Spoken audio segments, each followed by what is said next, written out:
This video will be about interstitial cystitis and pelvic floor pain. So everything pretty much from my belly button down, I had lots of pain, lots of tension, and it was relentless and it didn't let go. It was like constantly like this, constantly. And it just didn't let go. And that happened in the beginning of my journey. I had my my surgery. I was healing, and I started having, some pelvic floor pains here and there, right?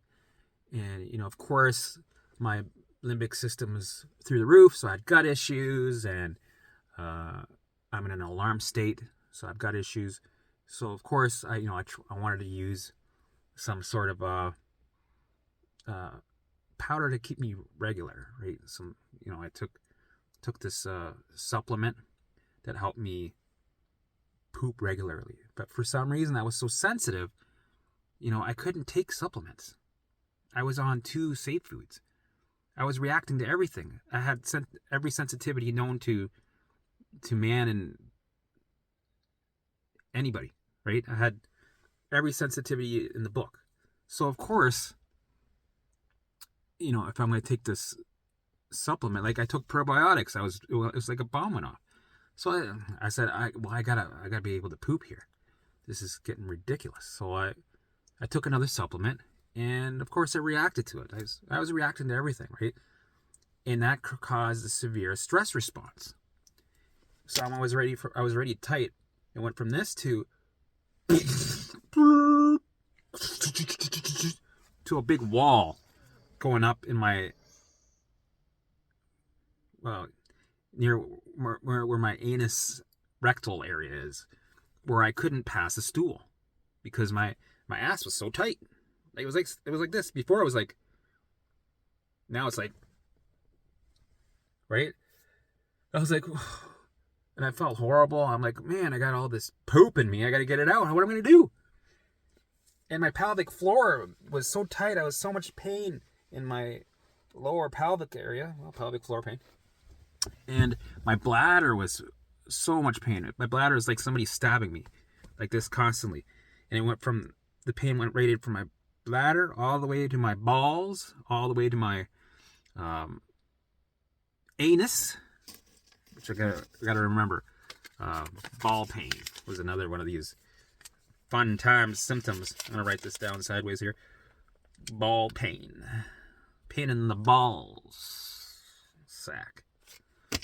Anyway, so I went from having constipation to now I can't poop because it's like a big wall was there because of all this tension.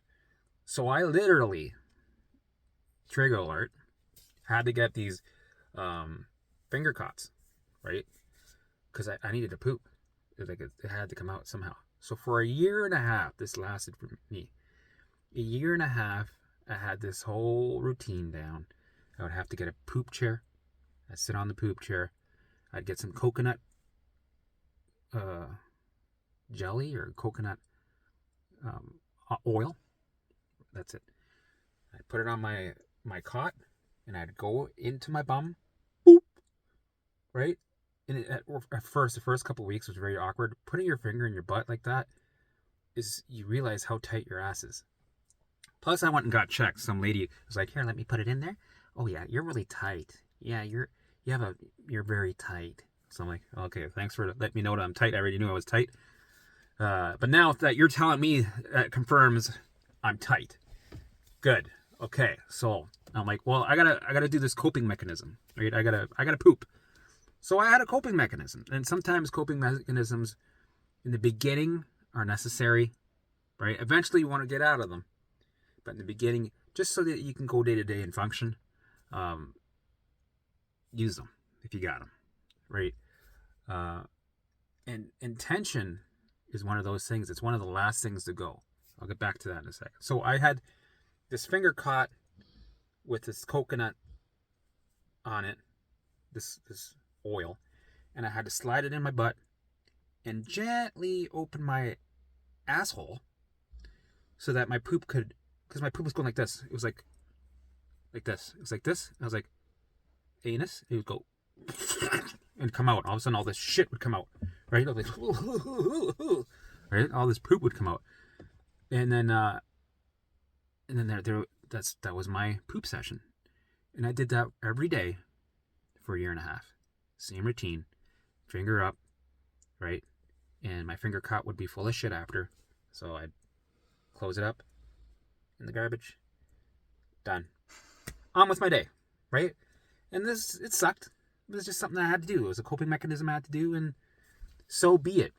But the thing is, what I noticed is that pelvic floor pain, right? The bladder pains that I was having, sometimes I had to do coping mechanisms because it was painful. Like my bladder would be stabbing pain, so I'd have to go push out my gut, right, and sit on the floor with my knees sideways, kind of like the meditation pose, and just pull my knees down and pretend like I was, rocking back and forth on a ball, right?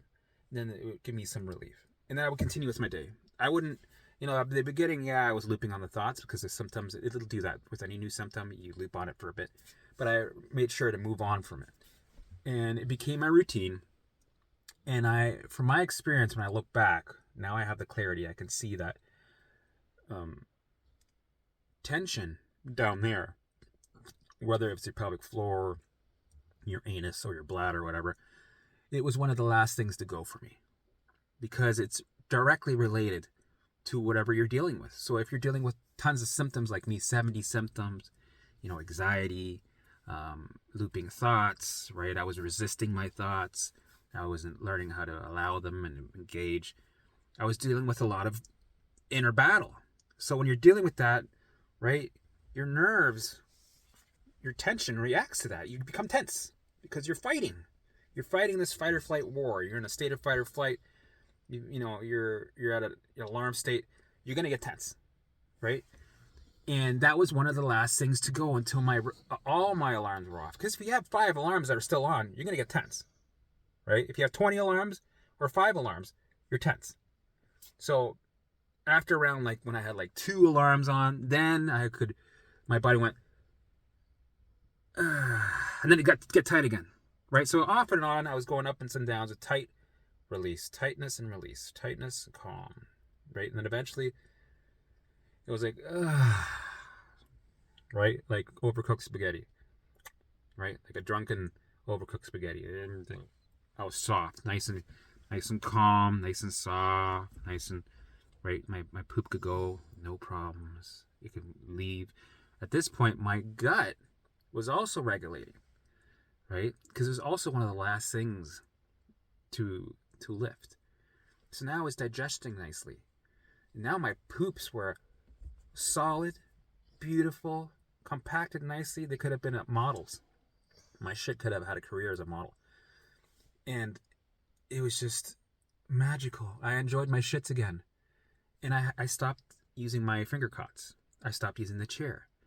And I went back to pooping like a normal person and enjoying it. And having that, because pooping for me was one of my favorite things to do.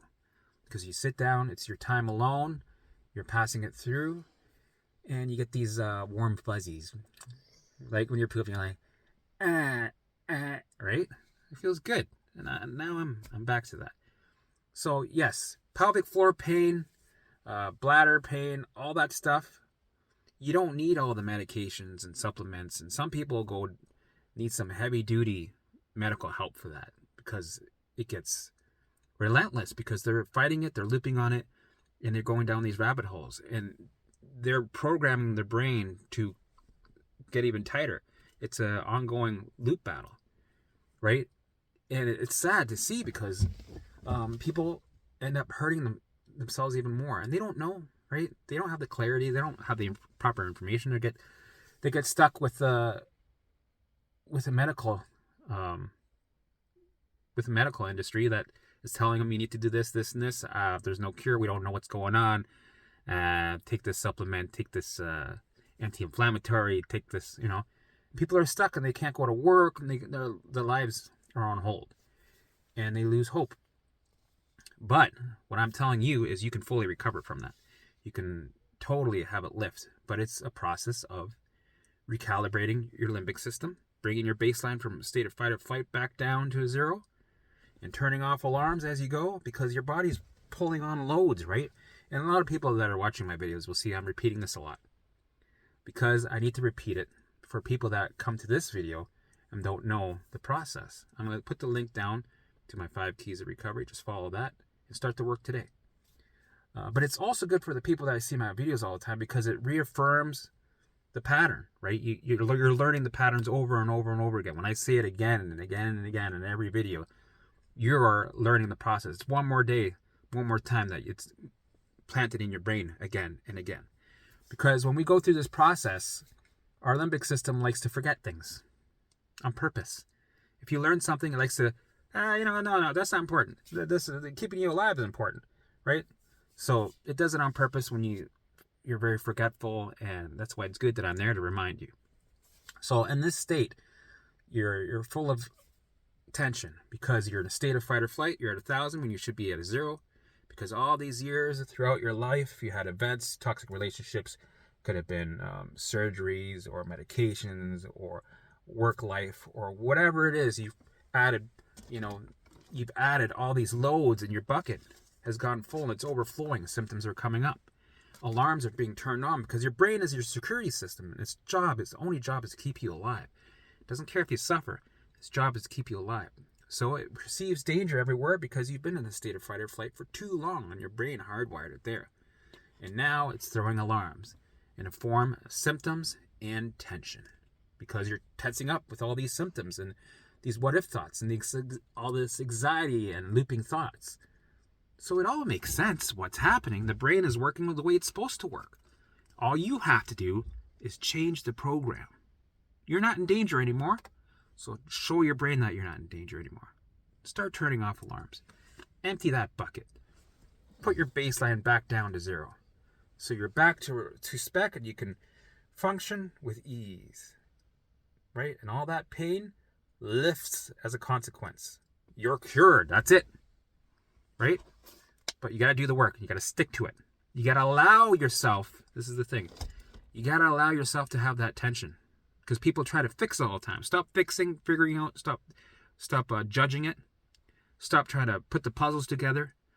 People need to stop trying to get rid of it, because the more you try to get rid of something when it comes to symptoms or alarms, the more it stays, because you're getting rid of what? What are you trying to get rid of? What are you trying to fix? What are you trying to get rid of? You're getting rid of what? Danger. Brain sees that. Oh, look. That's danger. Put the alarms on. Keep them on. Keep the alarms on. Nope. Now I want to turn the alarm on. No, we're going to leave it on. Oh, come on. Let's turn it off. No, we're leaving it on. Okay. Right? So stop trying to not have the tension. Ask for more attention. Right? Go, you know what? I hope I have pelvic pain for another 2 weeks. Actually, you know what? 2 weeks is not enough. No, I want the whole cake. Let's do another 8 months. Give me more. So if you have the pain and the tension, go, give me more. I'm enjoying this. And then the what if thoughts is, well, if I give you more, you might damage something. Damage something. Alarm, fear. Oh, fear, damage. No, I don't want to damage. Right? Allow that thought to ring loud. Sit in that fear. Right? Don't resist that fear. Don't ignore that fear. Don't go, no, I don't. That word damage is triggering me. No. Right? Allow yourself to be near that fearful thought, that root fear. Sit in it, allow it, and go, don't white knuckle through it, that fear. Don't go, oh, this is scary. No, go, this is scary. But I'm allowing that what if thought to go wild. I'm allowing this pelvic floor pain to go wild. Do its thing. You know what? And I want more of it. And I want it to stay for another 8 months. It better stay for 8 months. Because if it doesn't, I'm going to actually bring it on. I'm going to stress myself out on purpose to bring it on. I'm going to drag this out, this pain flare, for another 2 months. And we're going to do it. If the limbic system wants to or not. And the limbic's like, I don't want to give you any more pain. We're good. No, I get it. I'm turning off the alarm. I get it. You're safe. I get it. No. We're keeping that on. No, I get it. We're keeping it on. All right, we'll keep it on. Fine, man. But, I know you're not in danger. I'm turning it off anyway. All right, fine. Turn it off. See, I'm safe. Yep, turn it on, and then you'll get these spikes, right? You get these setbacks, and that's all normal. That's a part of the journey. You need the spikes, you need the setbacks, because the brain wants to make sure. It goes, you sure though? You sure you're safe? Okay, I trust you. It walks backwards. Goes, okay, I trust you. Turns on the alarm. Okay. Okay, you're safe. Okay, I'll turn the alarm off, right? It likes to dick around. It likes to turn everything into an event, right? It's like, I'm going to turn the alarm. Psych.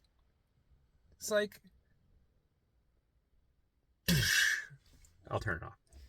So it plays games here and there, but it's doing its job just to make sure that you are safe. All right. So I hope this video helps. Have you any questions at the bottom? Any comments? Any other things that you want me to cover? Put them in the comments. Please like, share, and subscribe so I get the algorithm. I'm in the radar, and then I can help more people. So yeah, have a great weekend, and till the next video.